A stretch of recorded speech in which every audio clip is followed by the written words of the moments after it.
2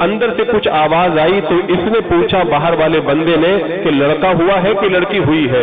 حضرت صاصا کہتے ہیں میں نے اس عربی سے پوچھا کہ لڑکا اور لڑکی کیا مطلب؟ اگر لڑکا ہوگا تو خاندان کا نام روشن کرے گا اور لڑکی ہوگی تو داماد کے سامنے رسوا کرے گی۔ تو حضرت صاصا کہتے میرا تجسس بڑھ گیا، میں نے کہا اگر لڑکی پیدا ہوئی تو تم کیا کرو گے؟ کہا اگر لڑکی پیدا ہوئی تو زندہ دفن کر دیں گے۔ کہا واقعی زندہ دفن کر دو گے؟ کہا میں زندہ دفن کر دوں گا۔ کہا پوچھو کیا ہوا ہے؟ اندر سے آواز آئی لڑکی پیدا ہوئی ہے۔ حضرت صاصا کہتے میرے دل کے اندر نیکی کا جذبہ پیدا ہوا، اب نیکی کا چسکا پیدا ہوا۔ کہتے میں نے کہا کہ یہ دو میرے اونٹ جو یہاں پر کھڑے ہیں میں لینے کے لیے آیا ہوں، ان کو تم رکھ لو، وہ بچی مجھے دے دو۔ کہا کیا کرو گے؟ کہا اسے میں پالوں گا۔ کہتے اگر تم کو بچی چاہیے تو جس اونٹ پر بیٹھ کر کے آئے وہ بھی دینا پڑے گا۔ کہتے میں نے وہ دو اونٹ بھی دے دیے اور اس اونٹ پر بیٹھ کر کے اپنے گھر پہ بچی کو لے کر کے گیا اور وہ اونٹ بھی اس کے حوالے کر دیا۔ حضرت صاصا کہتے ہیں بچی جب بڑی ہو گئی میری داڑھی سے کھیلنے لگی تب مجھے نیکی کا بڑا مزہ ملنے لگا، مجھے سرور ملا۔ وہ بچی جو زندہ دفن ہونے والی تھی آج میرے گھر کے اندر اس کی کلکاریاں گونج رہی ہے۔ اب میں نے تہیہ کر لیا جو بچی زندہ دفن ہوگی اسے میں بچاؤں گا۔ کہتے میں معلوم کرتا کون کون سا قبیلہ بچیوں کو زندہ دفن کرتا ہے، اس قبیلے میں چلا جاتا، 3 اونٹ دیتا اور 3 اونٹ دے کر کے بچی کو لے لیتا اور پالتا۔ یا رسول اللہ مجھے نیکی کا ایسا چسکا لگا، ایسا چسکا لگا، میں نے 360 زندہ دفن ہونے والی بچیوں کو بچایا ہے اور وہ 360 بچیاں آج میری حویلی کے اندر کھیل رہی ہے۔ میرے آقا صلی اللہ تعالی علیہ وسلم نے جب سنا تو آنکھوں میں آنسو آئے اور آپ کی داڑھی سے آنسوؤں کے قطرے ٹپکنے لگے۔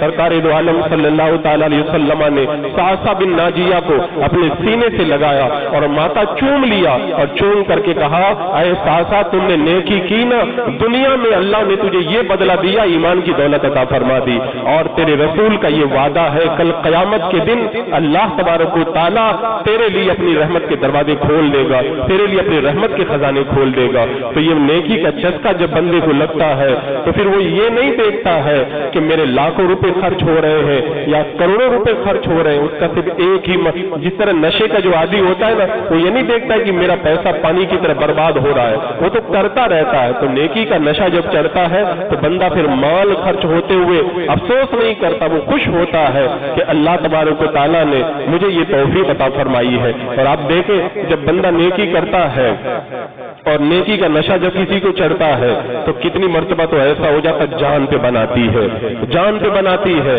وہ کہتا مر جانا گوارا لیکن نشہ میں نہیں چھوڑوں گا۔ یہ بدی کا معاملہ ہے نا، اور بندے کو جب نیکی کا نشہ چڑھتا وہ کہتا جان جائے تو چلی جائے لیکن نیکی نہیں چھوڑنا چاہیے، نیکی نہیں چھوڑنا چاہیے۔ جب غزوہ ذات الرقاع کا جب موقع آیا، اللہ کے رسول علیہ الصلوۃ والسلام رات میں جب قیام پذیر ہوئے، حضرت عمار بن یاسر اور حضرت عباد بن بشر کو بلا کر کے کہا تم دونوں گھاٹی کے کنارے کھڑے ہو جاؤ اور دشمن کی نگرانی کرو، رات میں خطرہ ہے۔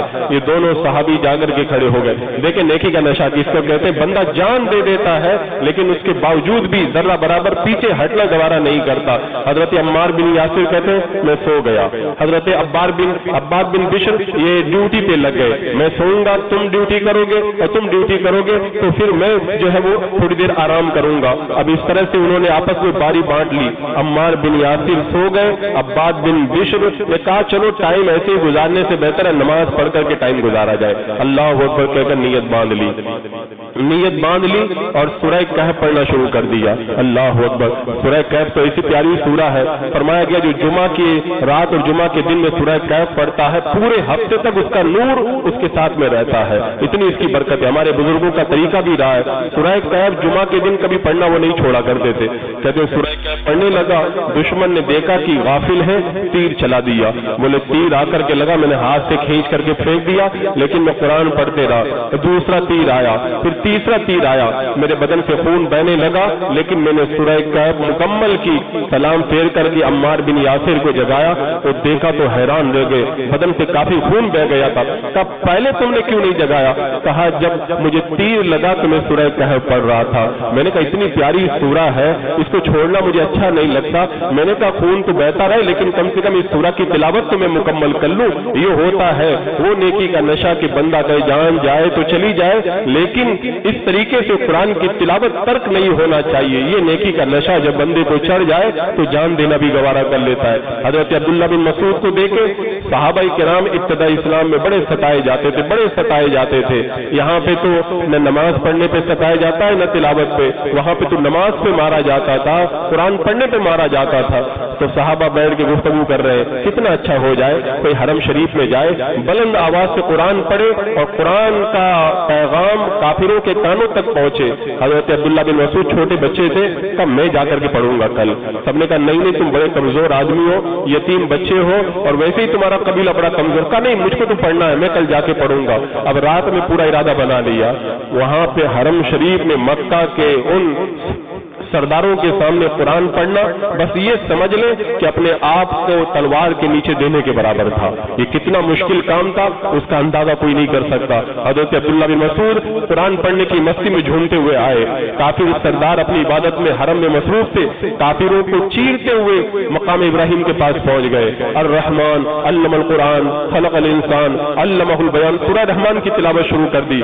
جب قرآن کا نغمہ سرداروں کے کانوں میں پڑا تو قرآن کی کیفیت کی وجہ سے سب ایک دم سناٹے میں آ گئے.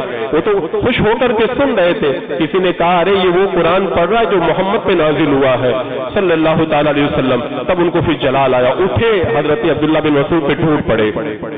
اب جب مارنا شروع کیا نا, چاروں طرف سے مار پڑ رہی ہے.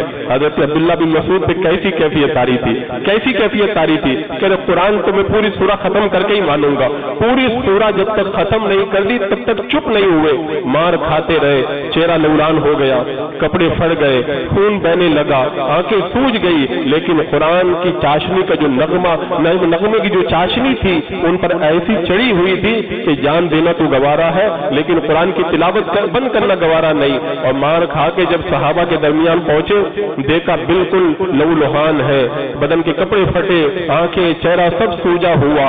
کہا کہ ہم نے پہلے ہی منع کیا تھا مت جانا. بولے نہیں کل پھر جاؤں گا, میں کل پھر جاؤں گا. اب جو آدمی اتنی مار کھایا وہ نیکی کی وجہ سے, اس نیکی کو اس انداز کے اندر دوبارہ کرنے کے لیے جگر چاہیے, اس کے لیے کلیجہ چاہیے. لیکن یہ نشہ جب دنیا کا چڑھے تو آدمی روڈ پہ مار کھا کے پڑا رہتا ہے, نشہ نہیں چھوڑتا. تو قرآن کا نشہ جسے چڑھ جائے وہ کیسے چھوڑے گا؟ اب وہ کیسے چھوڑے گا؟ انہوں نے کہا کل پھر جاؤں گا, میں کل پھر پڑھوں گا. صحابہ نے کہا نہ کل مت جانا, ہمارا جو مقصد تھا وہ تو پورا ہو گیا ہے. تو مقصد تو پورا ہو گیا, لیکن عبداللہ بن مسعود بے چین ہے کہ کب صبح ہو اور کب حرم کے اندر کافر پہنچے اور جا کر کے پھر میں قرآن کا نغمہ ان کے درمیان جا کر کے میں چھیڑ دوں. عزیزان مکرم, یہ جو بدی کا نشہ آج میں نے یہ عنوان جو آج بنایا وہ یہ سوچ کر کے بنایا کہ آج لوگ طرح طرح کے نشے میں گرفتار ہے. کوئی محبت کے نشے میں, کوئی موبائل استعمال کرنے کے نشے میں, کوئی دولت طاقت حکومت کے نشے کے اندر, کوئی حسن و جمال کے نشے کے اندر. تو کتنا اچھا ہوتا, سارے نشے ہمارے چھوٹ جاتے اور ہمیں اللہ کی محبت اور اس کے رسول کے عشق کا نشہ چڑھ جاتا, تو پھر ہماری کیفیت بھی کیا کیفیت ہو جاتی. عزیزان مکرم, اللہ کی محبت کا جب نشہ بندے کو چڑھتا ہے, نماز میں بھی سرور ملتا ہے, صدقہ کرنے میں بھی مزہ آتا ہے, اور پھر قرآن کی تلاوت میں بھی ایک الگ لذت ہوا کرتی ہے. حضرت عمر فاروق رضی اللہ تعالیٰ عنہ کو آپ دیکھیں, حضرت عمر مصلی امامت پر فجر کی نماز پڑھا رہے ہیں, پیچھے سے حملہ ہوا, زخمی ہو گئے, خون بہ رہا ہے.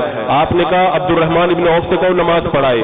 مصلی پہ چلے گئے, آپ کو اٹھا کر کے گھر پہ لے گئے. گھر پہ لے گئے نا, کہا لوگوں نے نماز پڑھ لی, بتاؤ بدن سے خون بہ جائے لیکن خیال کتنا. کہا لوگوں نے نماز پڑھ لی, کہا پڑھ لی.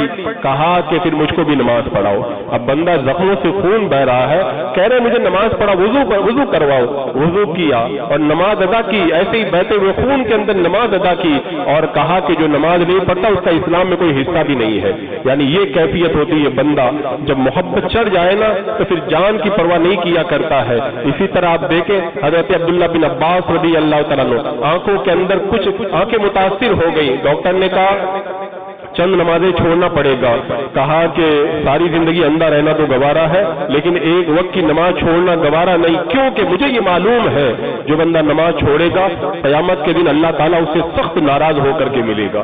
تو میں تو اندھا رہنا گوارا کر لوں گا لیکن نماز چھوڑنا میں گوارا نہیں کروں گا. یہ کیفیت ہوا کر. حضرت خبیب جب سولی پہ چڑھانے کے لیے مقام تنعیم میں خانہ کعبہ کے باہر ان کو لے کر کے آئے, کہ آخری کوئی خواہش ہو تو بتا دو. کہ بس ایک ہی تمنا, 2 رکعت نماز پڑھنے دے دو.